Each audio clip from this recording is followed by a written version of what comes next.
Hello friends, अब हम जानेंगे दक्षिण भारत के प्रमुख राजवंश। पहला वंश है पल्लव वंश, दूसरा है राष्ट्रकूट वंश, तीसरा है चालुक्य वंश कल्याणी, चौथा वंश है चालुक्य वंश वतापी, पांचवा है चालुक्य वंश वेगी, छठवां वंश है यादव वंश, सातवां वंश है चोल वंश, आठवां वंश है होयसल वंश, नौवां वंश है कंदव वंश, 10वां गंग वंश और 11 काकताई वंश। ओके, इन सब के बारे में हम पूरी डिटेल्स में जानेंगे जो प्राचीन भारत में आता है। ओके, सबसे पहले हम पल्लव वंश के बारे में जानेंगे। पल्लव वंश का संस्थापक सिंह विष्णु था। जो पल्लव वंश है उसके संस्थापक सिंह विष्णु थे। इसकी राजधानी काची, तमिलनाडु में कांचीपुरम थी। इसकी राजधानी क्या थी? कांचीपुरम थी। तमिलनाडु में कांचीपुरम थी। ओके, पल्लव वंश की स्थापना सिंह विष्णु ने 575 से 600 ईस्वी में की थी। जो पल्लव वंश है उसकी स्थापना किसने की थी? सिंह विष्णु ने की थी। और कब की थी? 575 ईसा से 600 ईसा में की थी। यह वैष्णव धर्म का उपासक था। जो पल्लव वंश है यह वैष्णव धर्म का उपासक था। किरातार्जुनीयम के लेखक भारवी सिंह विष्णु के दरबार में रहते थे। जो किरातार्जुनीयम के लेखक हैं वो भारवी सिंह विष्णु के दरबार में रहते थे। पल्लव वंश के प्रमुख शासक हैं महेंद्रवर्धन प्रथम, नरसिंहवर्मन प्रथम, महेंद्रवर्मन द्वितीय, परमेश्वर वर्मन प्रथम, नरसिंहवर्मन द्वितीय, दंपत वर्मन प्रथम आदि थे। जो पल्लव वंश के प्रमुख शासन कौन कौन थे?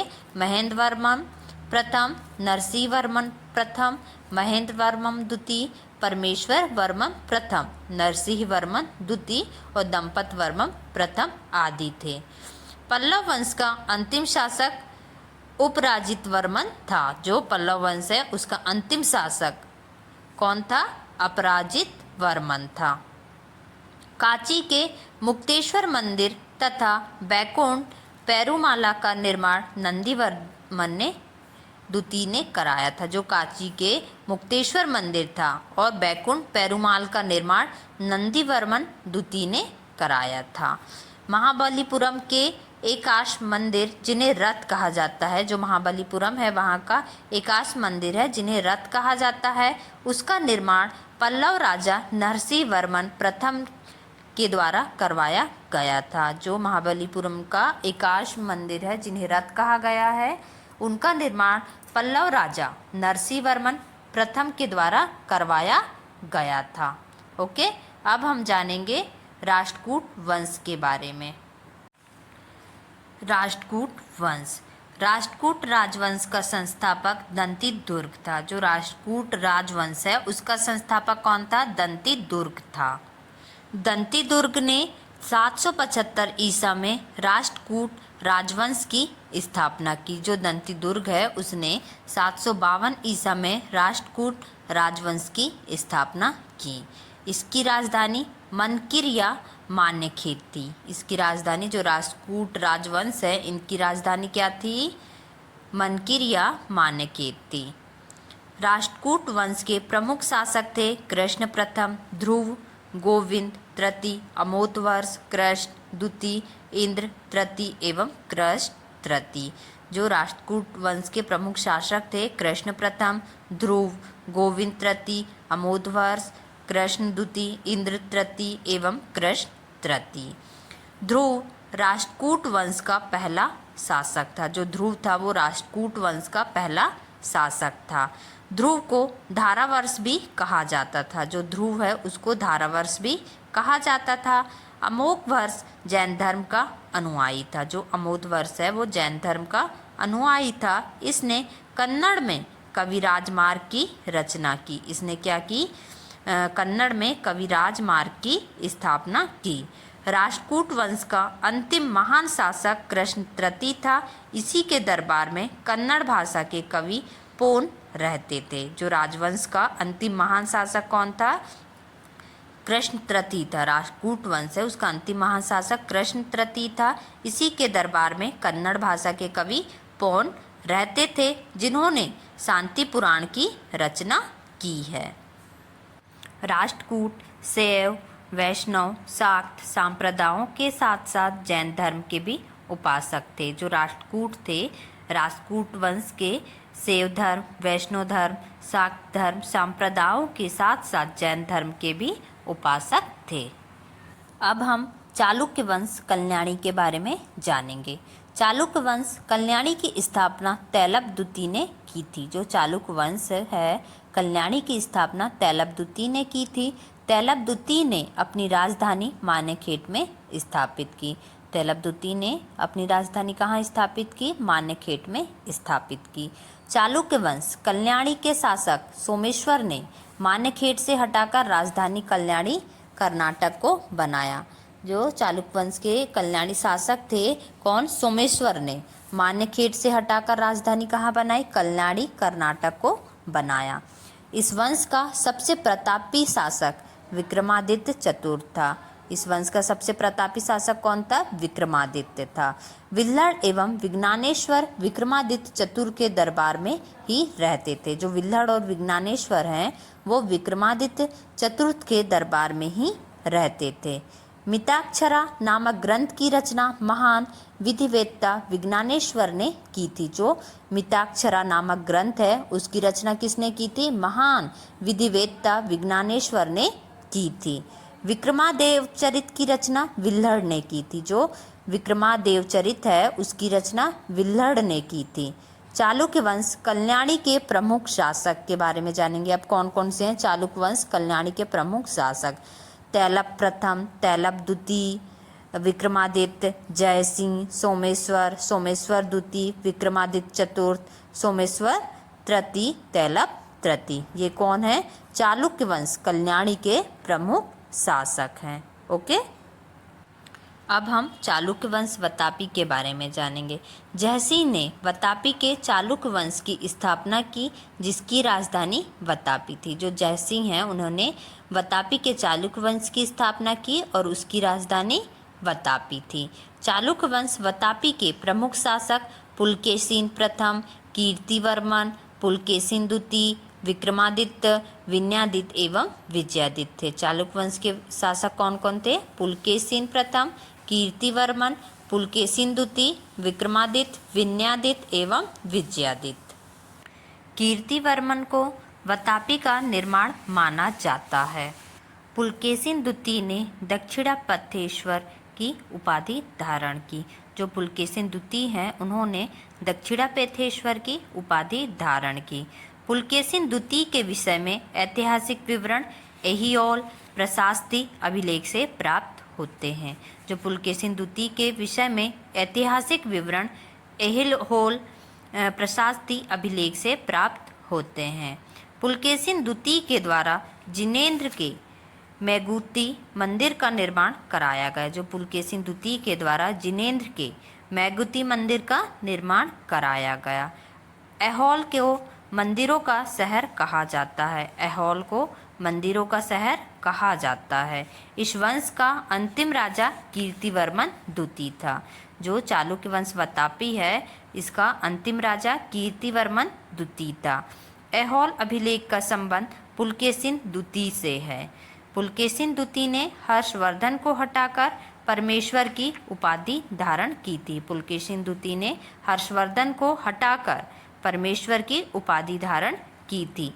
ऐहोल अभिलेख का संबंध पुलकेशिन द्वितीय से है। जो ऐहोल अभिलेख है, उसका संबंध पुलकेशिन द्वितीय से है।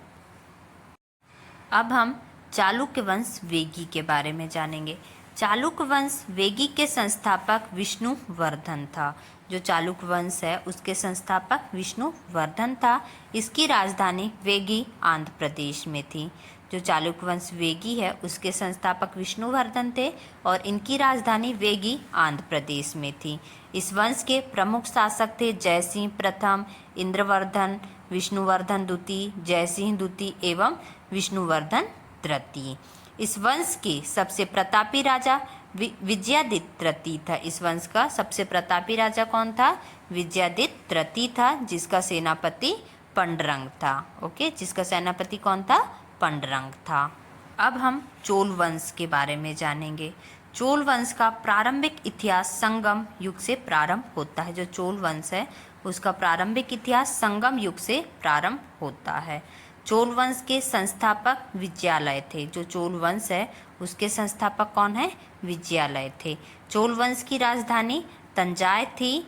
विजयालय ने नरकेसरी की उपाधि धारण की और निशुंभ सूदनी देवी का मंदिर बनवाया। जो चोल वंश था वो विजयालय ने नरकेसरी की उपाधि धारण की और निशुंभ सूदनी देवी का मंदिर बनवाया चोल वंश के लोगों ने।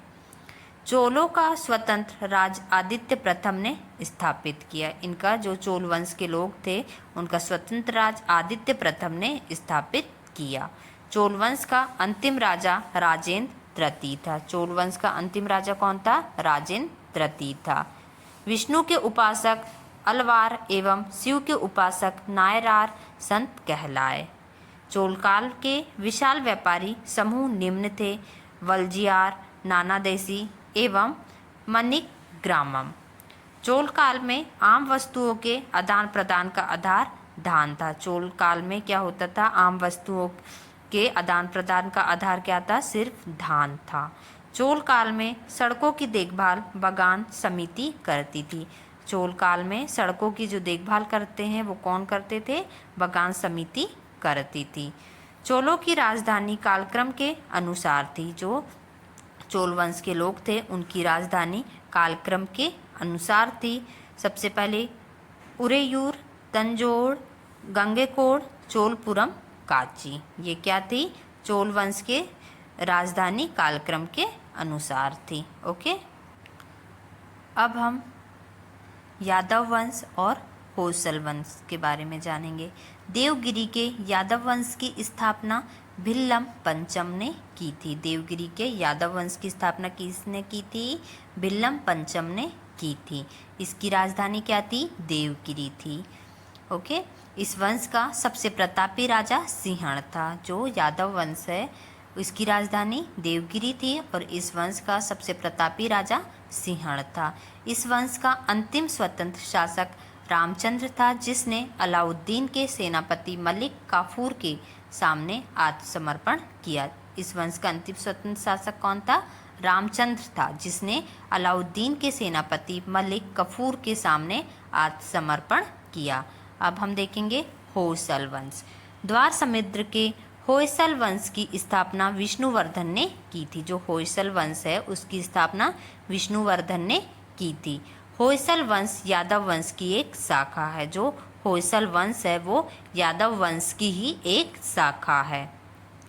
बेलूर में चेन्ना केशव मंदिर का निर्माण विष्णुवर्धन ने 117 ईस्वी में किया था। जो बेलूर में चेन्ना केशव मंदिर है उसका निर्माण विष्णुवर्धन ने 117 ईस्वी में किया था।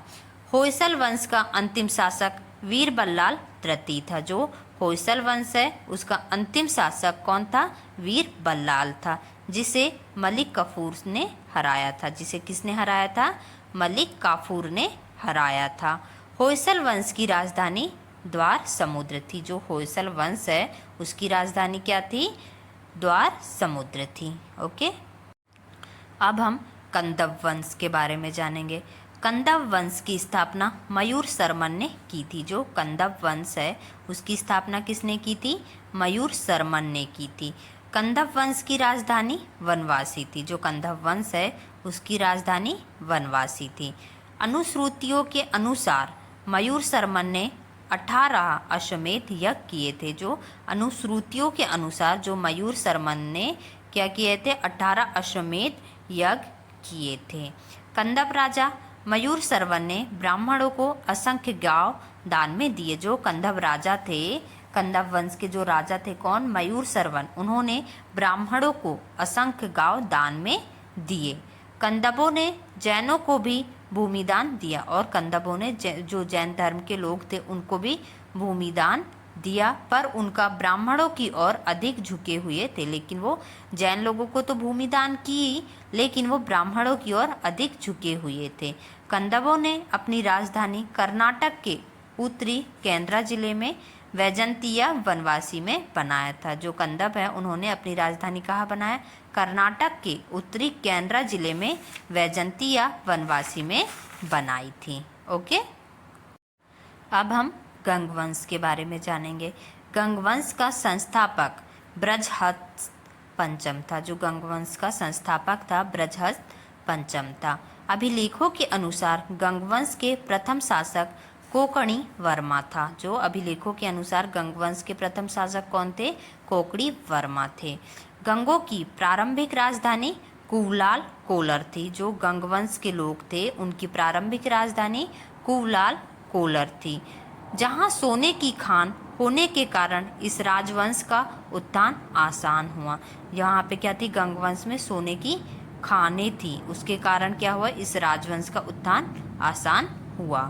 गंगों की बाद में राजधानी तलकांड हो गई। जो गंग शासक थे, गंगवंश था, उनकी राजधानी बाद में क्या हो गई? तलकांड हो गई। गंग शासक माधव प्रथम ने दत्तक सूत्र पर टीका लिखा। जो गंग शासक थे उन्होंने माधव प्रथम ने दंडक सूत्र पर टीका लिखा। दत्तक सूत्र पर टीका लिखने वाला गंग शासक माधव प्रथम था। जो दत्तक सूत्र पर टीका लिखने वाला गंग शासक माधव प्रथम था। ओके, ये था गंगवंश। अब हम जानेंगे काकतीय वंश। काकतीय वंश का संस्थापक बीटा प्रथम था। जो काकतीय वंश है उसके संस्थापक कौन थे? बीटा प्रथम थे, जिसने नलगोंडा हैदराबाद में एक छोटे से राज्य का गठन किया। ओके, जिसकी राजधानी अमकोंड थी और इसकी राजधानी क्या थी? अमकोंड थी। इस वंश का सबसे शक्तिशाली शासक गणपति था। जो काकतीय वंश है इस वंश का सबसे शक्तिशाली शासक गणपति था। रुद्रमा देवी गणपति की बेटी थी। जो रुद्रमा देवी है वो गणपति की बेटी थी। और गणपति कौन था? काकतीय वंश का शक्तिशाली शासक था, जिसने रुद्रदेव महाराज का नाम ग्रहण किया। जो रुद्रमा देवी थी वो गणपति की बेटी थी और उसने रुद्रदेव महाराज का नाम ग्रहण किया, जिसने 35 वर्ष तक शासन किया।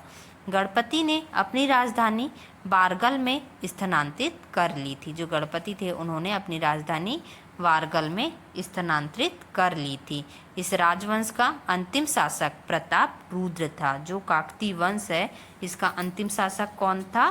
प्रताप रुद्र था। ओके, ये थे दक्षिण भारत के प्रमुख राजवंश। किस किस के बारे में जान लिया हमने? पल्लव वंश, राष्ट्रकूट वंश, चालुक्य वंश कल्याणी, चालुक्य वंश वातापी, चालुक्य वंश वेगी, यादव वंश, होयसल वंश, कंदब वंश, गंग वंश और चोल वंश के बारे में। ओके।